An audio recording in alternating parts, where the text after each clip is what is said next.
ಕೆಳಗೆ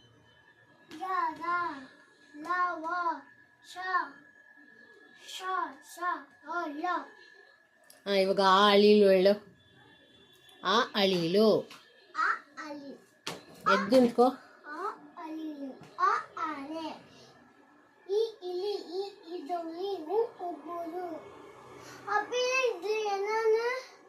ಕರೆಕ್ಟಾಗಿ ಹೇಳ್ತಾ ಇದೀಯಾ. ಇವಾಗ ಕೆಳಗೆ ಬಾ. ಈರುಳ್ಳಿ, ವೆಂಗಾಯಂ, ಆನಿಯನ್.